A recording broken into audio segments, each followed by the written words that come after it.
तो दोस्तों चलिए हम बात करते हैं यहाँ पर दर्शन और यात्रा की सही तरीका क्या है। दोस्तों हमारी यात्रा सरयू जी में स्नान करके शुरू होती है। ऑटो में 20 रुपया देकर हम सभी लोग लता मंगेशकर चौक के पास आ जाएंगे। यहाँ पर महान गायिका लता मंगेशकर जी के सम्मान में विशाल भीड़ स्थापित की गई है। यही पास में ही सरयू घाट और राम की पेड़ी है। आप चाहें तो सरयू घाट या राम की पैड़ी पर डुबकी लगाकर इस यात्रा का शुभारंभ कर सकते हैं। दोस्तों सरयू घाट को और भी विकसित किया जा रहा है। सरयू घाट से लेकर मुख्तार घाट तक और नए पक्के घाट भी बनाए जा रहे हैं। और सरयू घाट के साथ ही साथ राम की पेड़ी को भी और भव्य बनाया जा रहा है। चलिए अब यहाँ पर स्नान के बाद हम बात करते हैं दर्शन की। दोस्तों राम के पेड़ी के ही पास में नागेश्वर महादेव जी का मंदिर है। आप यहाँ पर दर्शन करके आशीर्वाद प्राप्त कर सकते हैं। नागेश्वर महादेव दर्शन करने के बाद आप लता मंगेशकर चौक पर आकर के ऑटो में 10 से 20 रुपया दे करके अब हम लोग चलेंगे हनुमानगढ़ी। दोस्तों हनुमानगढ़ी मंदिर के दोनों तरफ बहुत सारे फूल माला और लड्डू की दुकानें हैं। भक्त हनुमान जी को लड्डू का भोग लगाते हैं। दोस्तों ऐसी मान्यता है कि प्रभु श्री राम जी के दर्शन करने से पहले हनुमान जी का दर्शन करके उनसे आज्ञा लेते हैं। तो चलिए हम लोग मंदिर के अंदर प्रवेश करके हनुमान जी का दर्शन का सौभाग्य प्राप्त करेंगे। दोस्तों आप यहाँ पर बैठ करके श्री हनुमान चालीसा का भी पाठ कर सकते हैं और दर्शन करके पीछे के रास्ते से आप पुनः वापिस आ सकते हैं। दोस्तों हनुमानगढ़ी के पास में ही अयोध्या के सबसे प्राचीन मंदिरों में से एक श्री राजद्वार मंदिर है।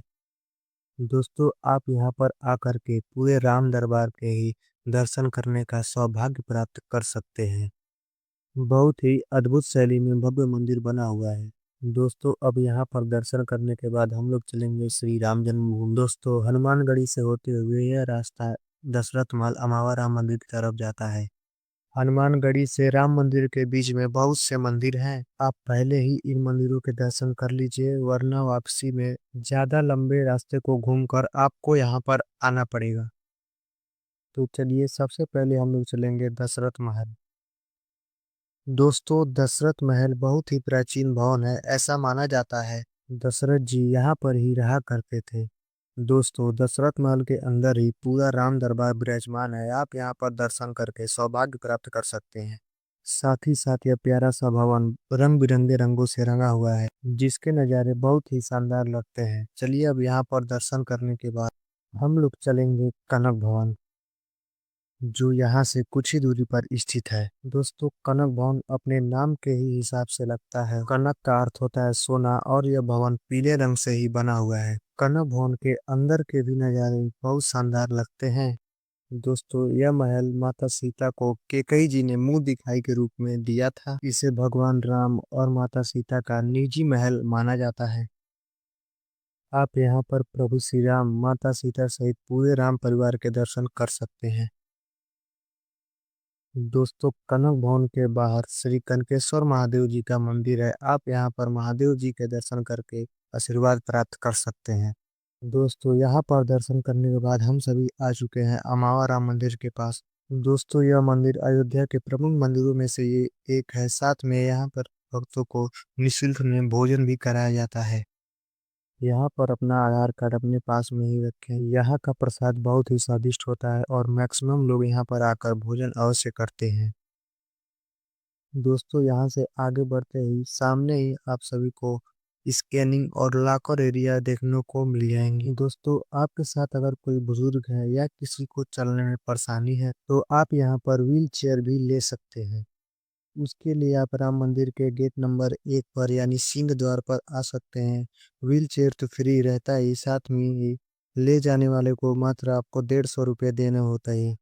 दोस्तों यहाँ पर सब कुछ फ्री है और मंदिर में प्रसाद भी नहीं चढ़ता है। चलिए आगे बढ़ते हुए हम लोग लॉकर एरिया के पास आ जाते हैं। यहाँ पर आपका सभी सामान स्कैन किया जाता है। सामने आप जो भव्य बिल्डिंग देख रहे हैं इसमें बहुत से लॉकर बने हुए हैं। मंदिर में जूता चप्पल सभी इलेक्ट्रॉनिक सामान मोबाइल ले जाना ले जाना यह सब अलाउ नहीं है। तो आप लोग अपना सारा सामान लॉकर में जमा करके आगे बढ़ सकते हैं। तो चलिए हम लोग मुख्य मंदिर में प्रवेश कर प्रभु श्री राम जी के बाल रूप के दर्शन करके आशीर्वाद प्राप्त करेंगे। दोस्तों बहुत ही भव्य मंदिर बना हुआ है। आप रामलला के दर्शन कर खुद को धन्य कर सकते हैं। दोस्तों हम लोग बहुत ही किस्मत वाले हैं जो रामलला ने दर्शन करने के लिए हम लोगों को बुलाया है। दोस्तों आप कमेंट बॉक्स में जय श्री राम जरूर लिखें। चलिए हम लोग श्री राम लला के दर्शन कर सारा सामान लेकर के बाहर आ जाएंगे। बाहर आने के साथ ही यहाँ पर प्रतीक्षा हाल बना है, यहाँ पर आप प्रतीक्षा कर सकते हैं, यहाँ बैठ सकते हैं। दोस्तों आप जब बाहर आते हैं तो बीच में ही सीधा रसोई है जहाँ पर आप भोजन ग्रहण कर सकते हैं। और दोस्तों राम मंदिर में दर्शन की टाइमिंग की बात करें तो सुबह 6 बजे से रात 10 बजे तक आप दर्शन कर सकते हैं। बीच में 12 बजे भोग के लिए मंदिर के कपाट बंद हो जाते हैं। चलिए यहाँ पे दर्शन करने के बाद बात करते हैं कि आप अयोध्या में और कौन कौन से प्रमुख मंदिर में दर्शन कर सकते हैं। दोस्तों सभी मंदिरों में दर्शन करने के लिए सबसे अच्छा रहता है आप एक ऑटो बुक कर लीजिए। ऑटो वाले 3 से 4 पर्सन के लिए 300 से 400 रुपये चार्ज करते हैं, साथ में पूरा अयोध्या घुमा देते हैं।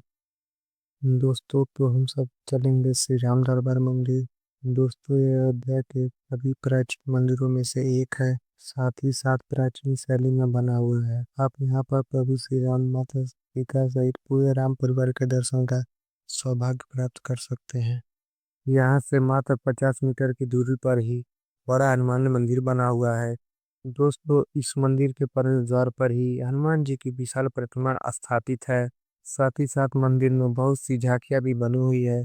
आपको इन सब झांकियों को देखकर बहुत ही आनंद प्राप्त होगा। तो दोस्तों हम लोग आगे बढ़ते हुए आ गए हैं श्री मणिराम दास छावनी। दोस्तों यह प्राचीन भवन श्री मणिराम दास जी को समर्पित है, जिन्होंने अयोध्या राम मंदिर आंदोलन में पूरे निष्ठा के साथ सहयोग किया था। यहाँ पर आप श्री राम जी के दर्शन करने के साथ साथ विष्णु भगवान जी के अलौकिक रूप के दर्शन कर आशीर्वाद प्राप्त कर सकेंगे। दोस्तों इस मंदिर के सामने ही वाल्मीकि रामायण भवन है। यह मंदिर भी बहुत ही भव्य बना हुआ है। इस मंदिर के अंदर बहुत ही बड़ा हॉल है और हॉल के दीवारों पर रामायण की चौपाई लिखी हुई है। साथ ही साथ रामायण का बखूबी से चित्रण भी किया गया है। आप यहाँ पर दर्शन करने जरूर आए, आपको यहाँ पर दर्शन करके बहुत ही अच्छा लगेगा। तो चलिए यहाँ पर दर्शन करके हम लोग चलेंगे छोटी देवकली मंदिर, जो राम पथ पर स्थित है। दोस्तों यह प्राचीन और अलौकिक मंदिर माता सीता जी की कुल देवी को समर्पित है। ऐसा माना जाता है माता सीता विवाह के बाद अपनी कुल देवी जी को अयोध्या लेकर आई थी। तो इस मंदिर का अयोध्या में विशेष ही स्थान माना जाता है, तो अपने लिस्ट में इस मंदिर को अवश्य रखें। तो यहाँ पर दर्शन करने के बाद में शाम को हम लोग फिर वापिस राम की पैड़ी के पास आ जाएंगे। दोस्तों आप सब यहाँ पर सरयू जी में नौका विहार भी कर सकते हैं। दोस्तों नाव वाले सरयू जी का 1 से 2 चक्कर लगाते हैं और पर पर्सन 150 से 200 का चार्ज करते हैं। तो दोस्तों सरयू जी में नौका विहार का एक्सीलेंट विला जो अब रहता है, तो आप सरयू जी में नौका विहार अवश्य करें। साथ ही साथ यहाँ पर शाम को सरयू जी की आरती भी होती है, बहुत से लोग इस आरती में भी शामिल होते हैं। इसके अलावा शाम को राम की पीढ़ी पर लाइट और लेजर शो भी होता है। इसके नज़ारे का तो क्या भी कहना। और साथ ही दिवाली के समय यहाँ पर भव्य दीपोत्सव का भी आयोजन होता है और हर साल यहाँ पर दीपोत्सव का विश्व रिकॉर्ड भी बनता है। दिवाली के टाइम पर भी आकर के एक अलग सी अनुभूति प्राप्त कर सकते हैं। तो इसके साथ ही बात करते हैं आप यहाँ पर कब आएं। वैसे तो आप पूरे साल ही यहाँ पर कभी भी आ सकते हैं, खासकर दिवाली के समय यहाँ पर रिकॉर्ड भीड़ होती है, तब आप दिवाली में आ सकते हैं। बात करें आपको यहाँ पर कितने दिनों का टूर प्लान बनाना चाहिए, तो दोस्तों मैक्सिमम लोग यहाँ पर सुबह आकर शाम तक दर्शन करके चले जाते हैं।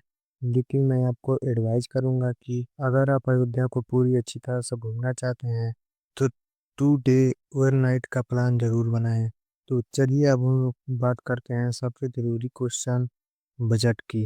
अगर आप यहाँ पर 2 डेज 1 नाइट का प्लान बनाते हैं और नॉर्मल होटल पर स्टे करते हैं और आप 2 से 3 लोग हैं, तो कम से कम 5,000 से 6,000 प्लस ट्रेन टिकट लगेगा। तो आप इतने बजट में इस पावन यात्रा को पूरा कर लेंगे।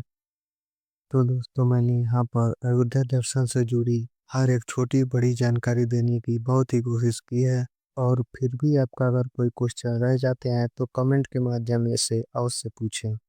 और साथ में आपको ये वीडियो कैसा लगा कमेंट बॉक्स में ज़रूर बताइएगा।